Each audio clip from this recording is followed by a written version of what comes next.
power of beautiful game to do what we do. And we have been in existence for the last 11 years. The organization has evolved not only to be a sport-led organization, but also to include elements of storytelling, because we believe that storytelling and sport can be two powerful tools to really make an impact on how we influence and impact the future generation. So the organization was initially created based on the experience of Rwanda 27 years ago, when the country found itself in a terrible, tragic history of genocide. Sport was also part of what was happening in Rwanda, mainly having people who were sportsmen and women contributing to the help and support some of those who were the target, were the victims were looking for.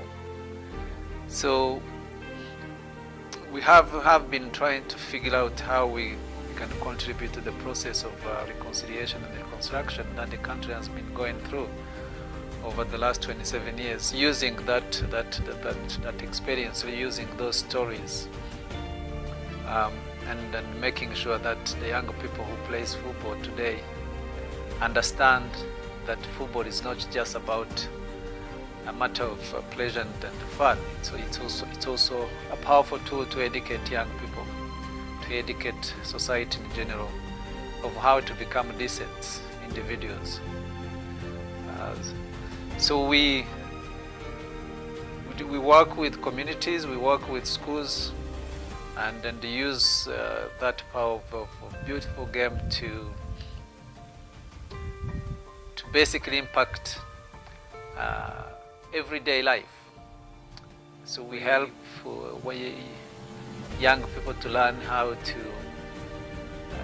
develop a sense of tolerance, develop a sense of teamwork, develop spirit of fair play, always tapping into the values of sport, which are always about fair play, obviously, discipline, acceptance, tolerance, teamwork, collaboration, all those kind of things that you need to become a decent individual and a decent citizen. Yeah, citizens of the world. We have been working to train those who work with young people in the communities, and giving them the tools that helps them to understand how to use football and sport in general as a social impact tool.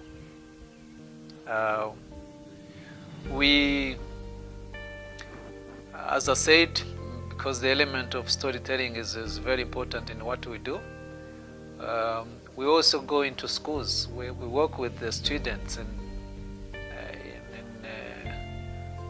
secondary schools as well as universities, and then make sure that